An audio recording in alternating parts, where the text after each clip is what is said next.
My name is Brother Verith. Salamanders, 4th Company, 2nd Tactical Squad. I have served the chapter for 37 years. I have fought on 22 worlds. I have killed more enemies of the Imperium than I will take time to enumerate here because enumeration is not the point. The reason I am standing before this tribunal rather than returning to my squad, is what happened on Crestfall. Specifically, what was in the burning building on Crestfall's 3rd District. Specifically, what my sergeant ordered me to do about it. And specifically, what I chose to do instead. I am going to tell you all 3 things with full transparency and without apology, not because I am defiant, but because I have thought about nothing else for the 6 months since Crestfall, and I have arrived at the same conclusion every single time. What I did was right. What my sergeant ordered was wrong. And the fact that I am the one standing before a tribunal rather than him tells me something about this institution that I need to say out loud, in this room, on the record. The Salamanders believe that the protection of human life, all human life, without exception, without condition, is not supplementary to the Emperor's will. It is the Emperor's will. It is the doctrine we were given. It is the reason Vulcan forged us the way he did. And on Crestfall, in a burning building, with my sergeant's bolter pointed at my back, I carried that doctrine to its logical conclusion. I saved the children. Their parents were the enemy. And I would do it again. I am going to tell you what was in that building, what my sergeant ordered me to do, and what I chose to do instead. But first, before the tribunal makes any decision about what I am, I need you to understand what the Salamanders believe. Because what I did was not a violation of my chapter's doctrine. It was the most complete expression of it. And the fact that my sergeant did not see that, the fact that he pointed his weapon at me as I carried those children out of the flames, tells you everything you need to know about the question this tribunal is actually here to answer. Crestfall was a mining world. 3 generations of Imperial resource extraction had left it with poisoned aquifers, stripped topsoil, and a tithe assessment that consumed 40% of everything the remaining population produced. The rebellion, the official designation is the Crestfall Uprising, Suppression Operation Sigma 12, had been building for 11 years before the Salamanders were deployed to end it. I reviewed the full operational briefing during transit. I also reviewed the pre-rebellion census data, which was not part of the operational briefing but which I requested from the ship's administrative archives because I have found, in 37 years of service, that understanding who you are fighting is always more useful than simply knowing you are fighting them. The census told me a great deal. It told me that Crestfall's population had declined by 31% over the 3 generations of extraction. It told me that the infant mortality rate in the mining districts was 4 times the imperial standard.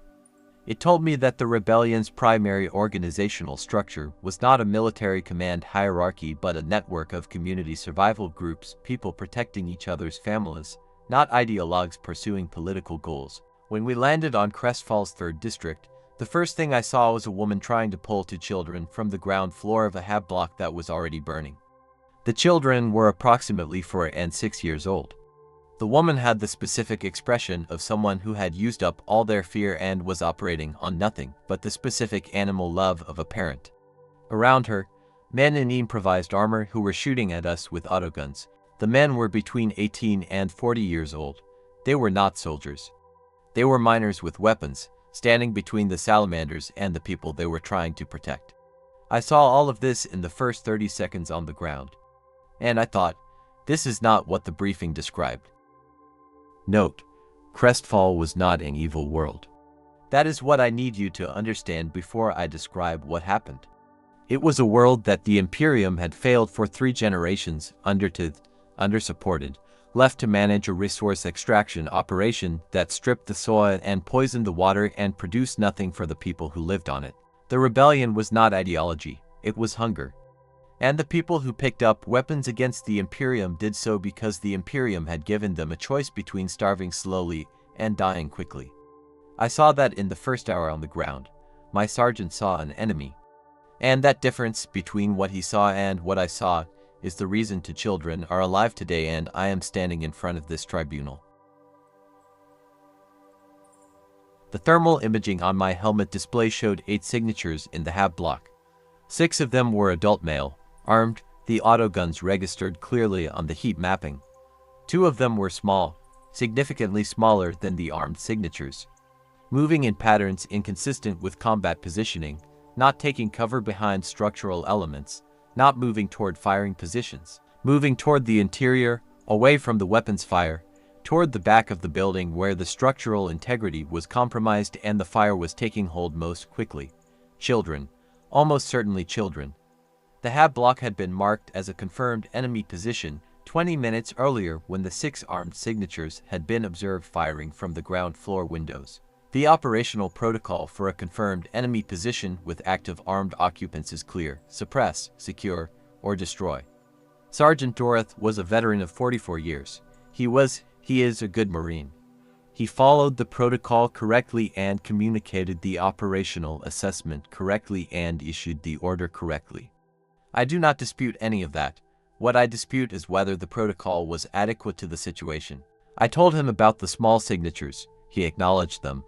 He said, "They are enemy non-combatants and outside our mission parameters." He said, "Secure your position, brother."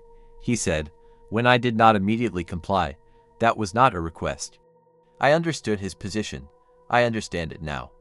The mission parameters exist for a reason. The operational chain of command exists for a reason. I looked at the building.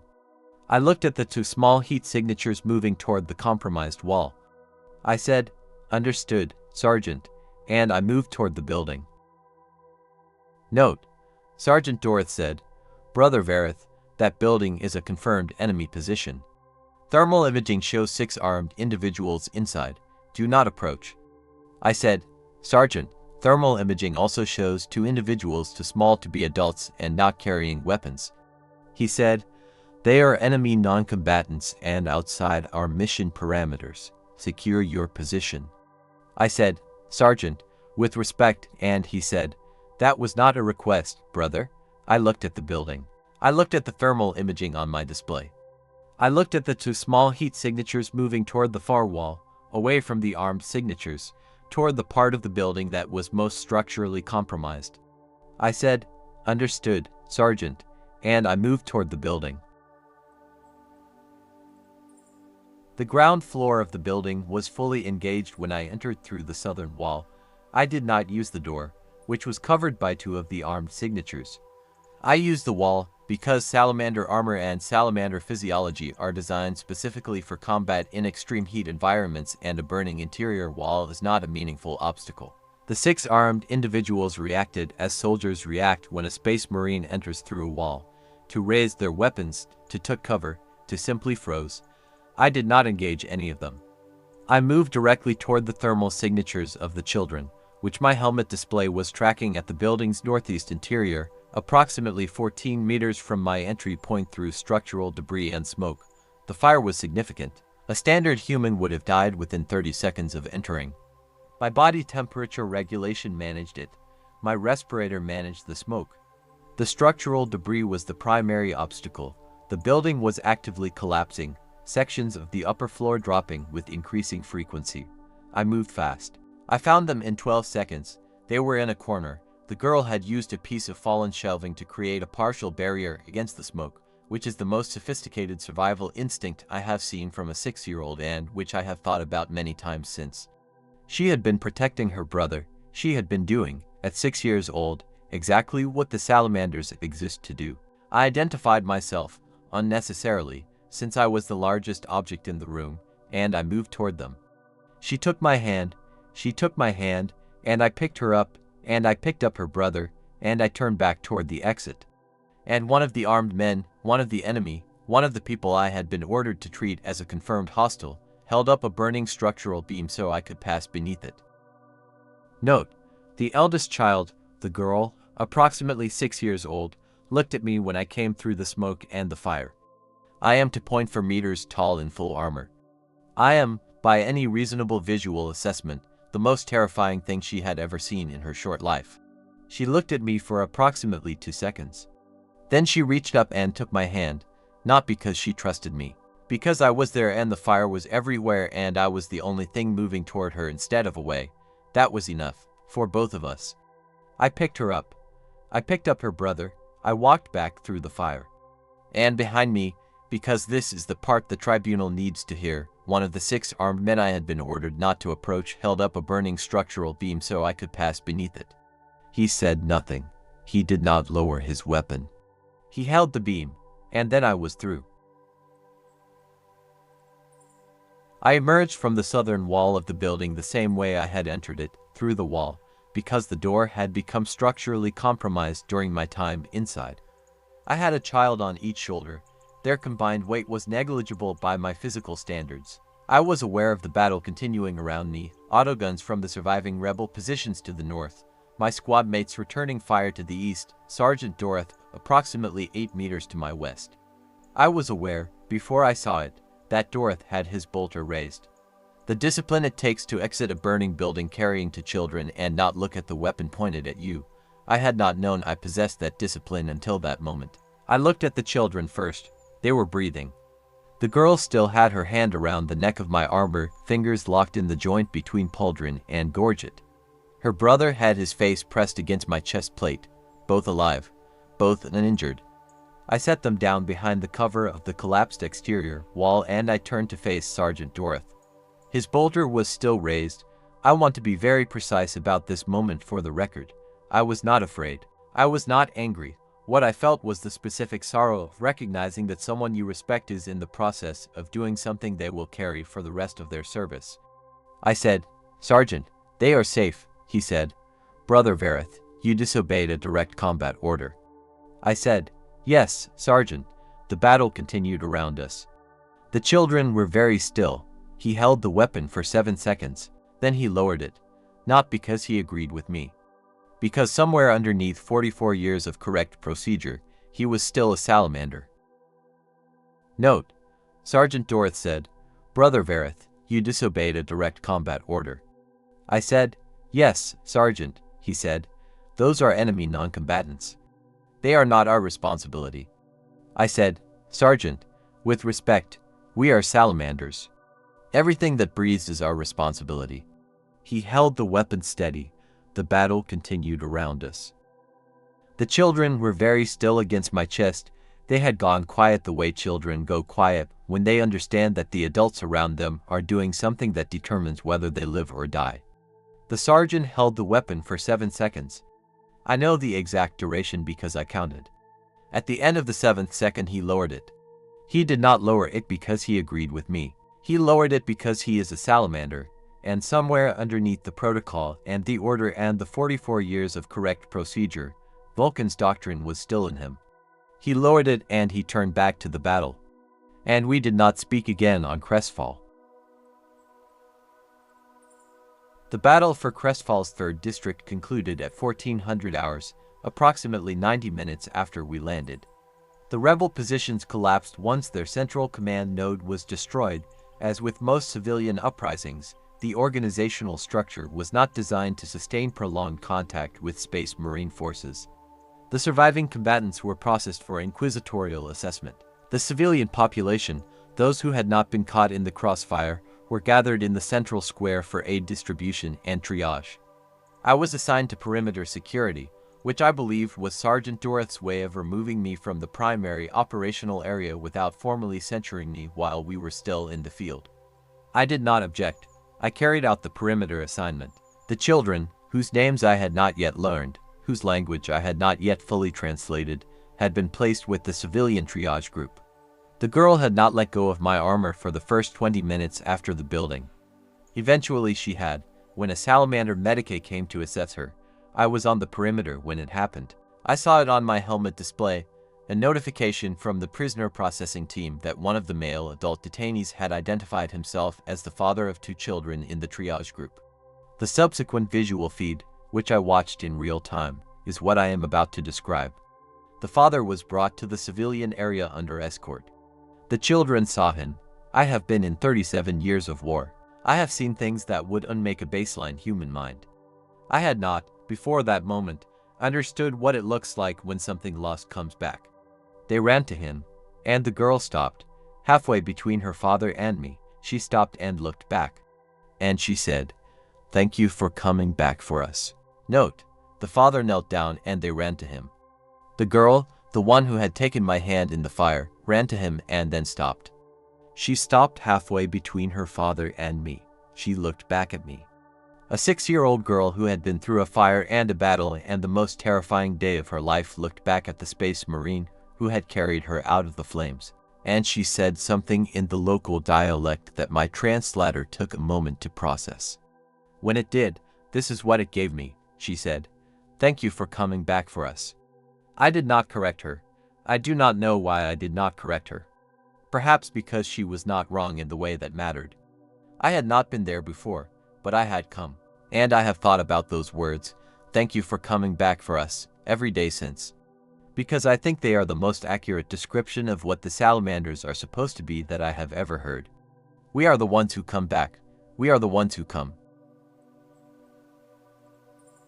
Sergeant Dorth's testimony was given 6 weeks before mine.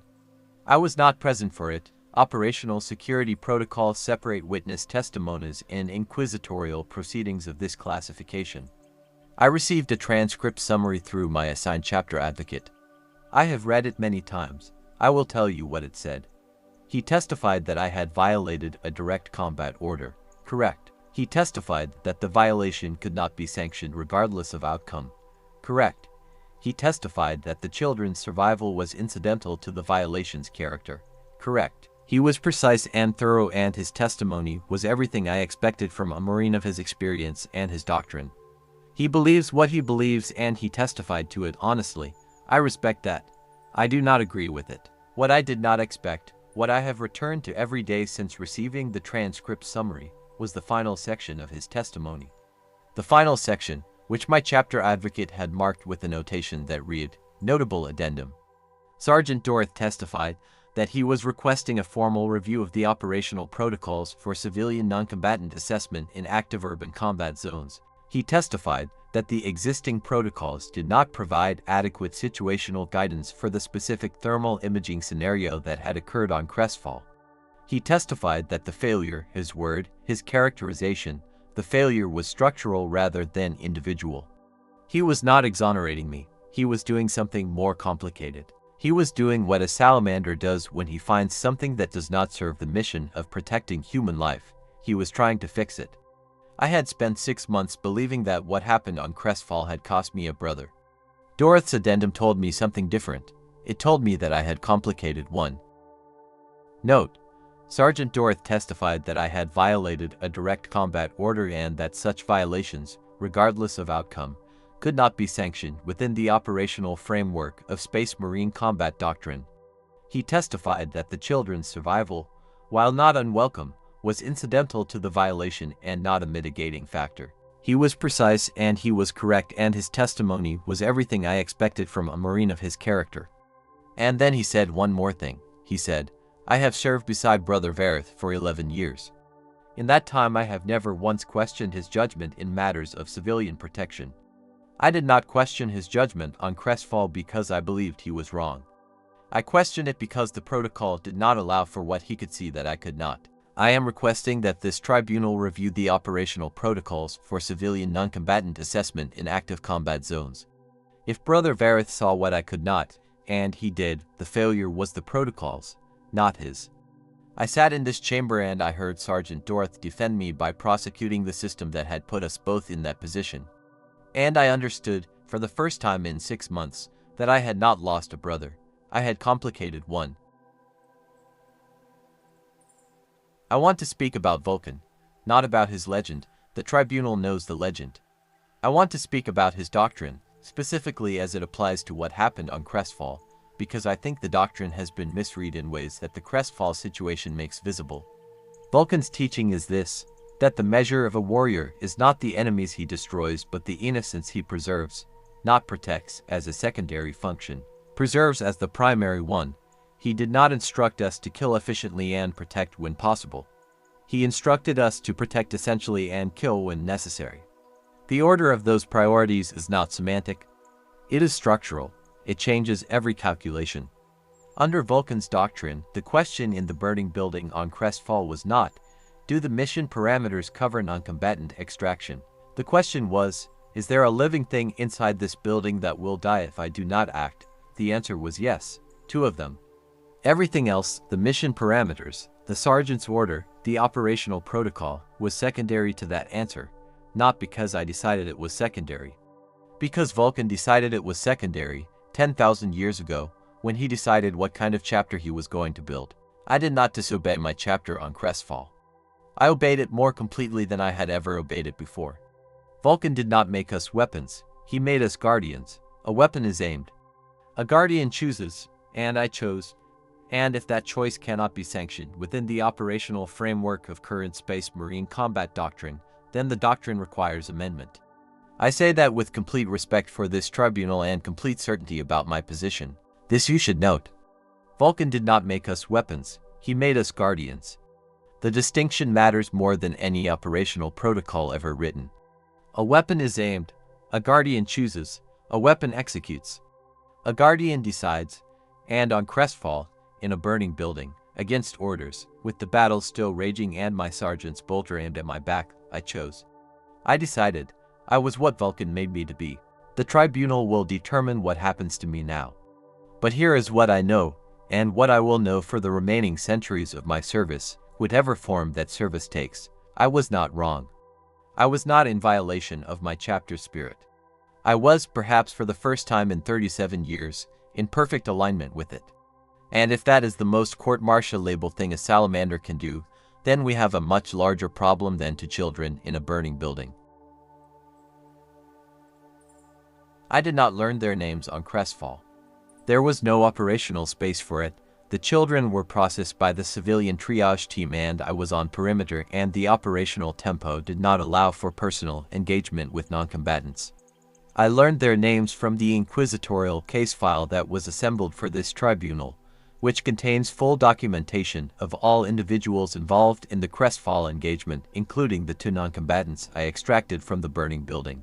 I learned their names 6 weeks ago, in my quarters on the chapter barge, reading through the case documentation for the first time.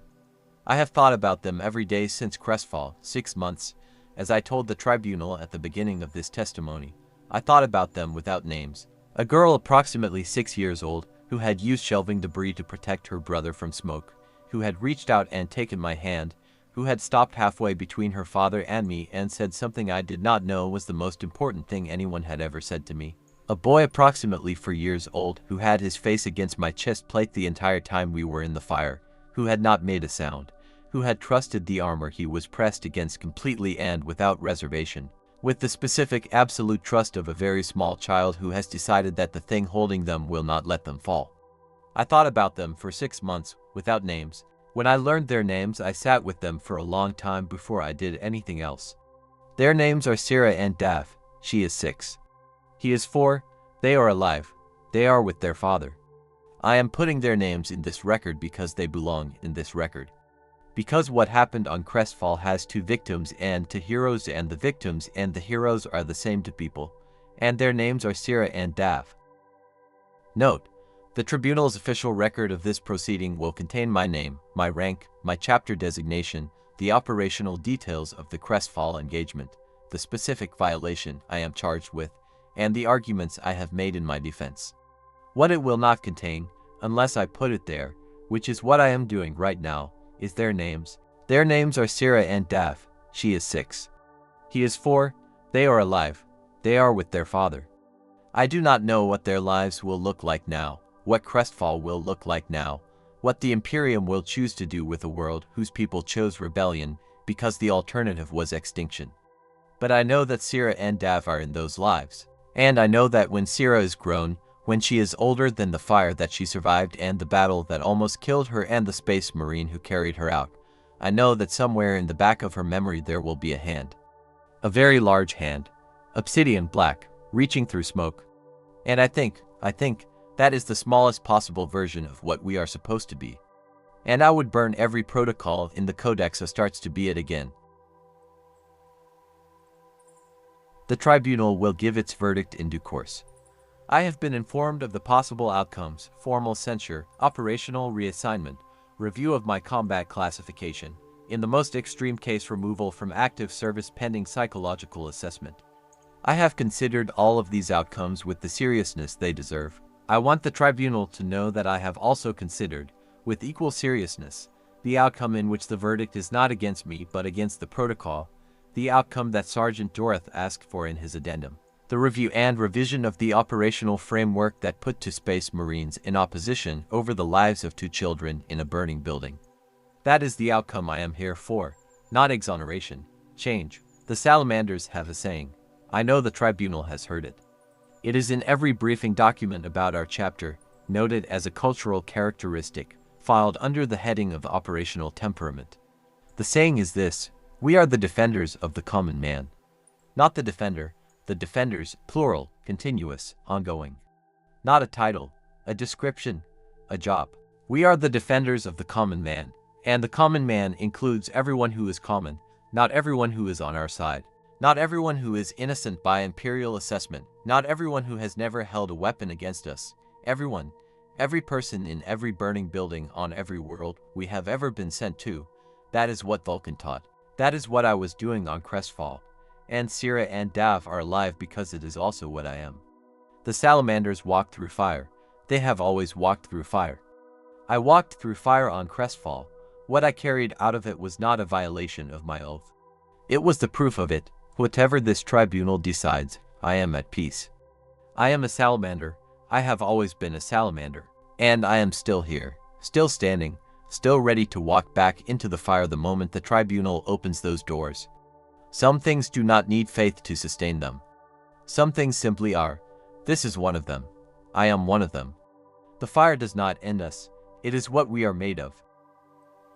Sira and Dav are alive. That is the whole story. Everything else, the tribunal, the protocol, the bolter, the 37 years, everything else is the frame. They are the picture. If this story found something in you that the 41st millennium doesn't usually reach, like, comment, share, and subscribe. Because every video someone sits in that chair and says something the Imperium was not built to hear. And in the comments, tell me about the person you walked through fire for.